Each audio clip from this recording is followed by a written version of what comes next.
ठीक है, के युक्त क्यों घुस गए?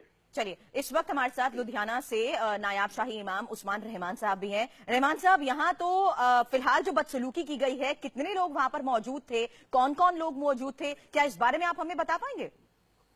जी, जहाँ तक हिसार के वाकये की बात है जी, सबसे पहले तो मैं ये कहना चाहूंगा कि अमरनाथ में तीर्थ यात्रियों के साथ जो गैर इंसानी सलूक कश्मीर में हुआ है जी, उसको भुलाया नहीं जा सकता। लेकिन सबसे बड़ी विडंबना ये है भारत में, जब भी हम पर कोई विदेशी ताकत जो है प्रहार करती है, हमला करती है, तो हम लोग उसका मुकाबला करने के बजाय देश में जो सस्ती शोहरत वाले लीडर हैं ये सांप्रदायिकता बढ़ाने के लिए लग जाते हैं।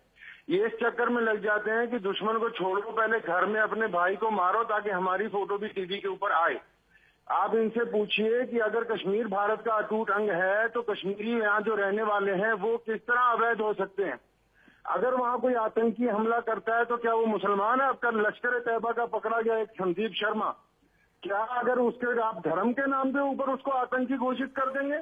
ये वो लोग हैं जो दर हकीकत देश को तोड़ना चाहते हैं। देश को जरूरत है दुश्मन से डट के लड़ने की। आज अगर पाकिस्तान से जंग हो तो वीर अब्दुल हमीद की तरह लाखों मुसलमान जो हैं देश के लिए कुर्बानी देने के लिए तैयार हैं। ये लोग सस्ती शोहरत हासिल करने के लिए देश के हालात बिगाड़ रहे हैं। सूबे की जो सरकार है हरियाणा की, इनको पता है कि हमारी सरकार है, हमारे ऊपर कोई मुकदमा दर्ज नहीं होगा। आज भी देखिए, अभी एसएचओ का बयान है, एसएचओ कह रहा है कि अब सब शांतिपूर्वक है। महबूबा मुफ्ती भी यही कह रही है। अमरनाथ यात्रियों के घरों में जिनके जनाजे पहुंचे उनको जाके पूछो, गुजरात के अंदर जिनकी बीवियां, जिनके बच्चे जो हैं, जिनकी लाशें वहां पहुंची है, महबूबा मुफ्ती कहती है कि अब सब सामान्य। यहाँ भी एसएचओ कह रहा है कि सब सामान्य। सामान्य कैसे हो गया? एक भीड़ निकलती है जिसमें ज्यादातर बिना पढ़े। चलिए, आपकी बात का जवाब यहाँ हम कपिल वत्स से ले लेते हैं। कपिल जी, क्या कहेंगे इस पर आप, क्योंकि यहाँ पर जो भड़काऊ बयान मस्जिद के बाहर दिए गए हैं और जो लोग एकजुट थे, जिस तरह का व्यवहार कर रहे थे, उसी को लेकर सवाल उठ रहे हैं ना? मैडम, मैं बार बार ये कह रहा हूँ कि क्या नाम है, जो युक्त थे वो आए, उन्होंने सबसे पहले उन्होंने हमारे को ये कहा कि तुम यहाँ भारत माता की जय क्यों बोल रहे हो, क्यों वंदे मातरम, ये क्यों, ये इमाम ये क्यों इनकी तारीफ कर रहा है, ये क्यों आए जब हम शांतिपूर्ण ढंग से कर रहे हैं? आप ये देखिए, मसला जो था वो दुश्मन से लड़ने का था। हम 1000 दफा जय हिंद कहते हैं, लेकिन पूछने की बात ये है कि हम शांतिपूर्ण से उनको हम मार के चलवाना चाहते हैं? क्या हमें जरूरत नहीं थी देश की मजबूती? और एक बात मैं कपिल जी आपको कहना चाहता हूँ, मैं स्वतंत्रता सेनानी परिवार से संबंध रखता हूँ। जब अंग्रेज के खिलाफ हम लड़ रहे थे तब भारतीय थे। आज जब कभी दूसरे मुल्क के साथ लड़ाई होती है तो हम पहले हिंदू मुसलमान बनने की कोशिश करते हैं। याद रखिए, जब तक हिंदू मुसलमान की बात चलती रहेगी देश प्रगति की तरफ नहीं जाएगा। आप सस्ती शोहरत हासिल करने के लिए ये क्या हुआ, किसी मस्जिद के बाहर जाके नारे लगाने लग पड़े? ये सबसे बड़ी बेइज्जती है। मस्जिद लावरिया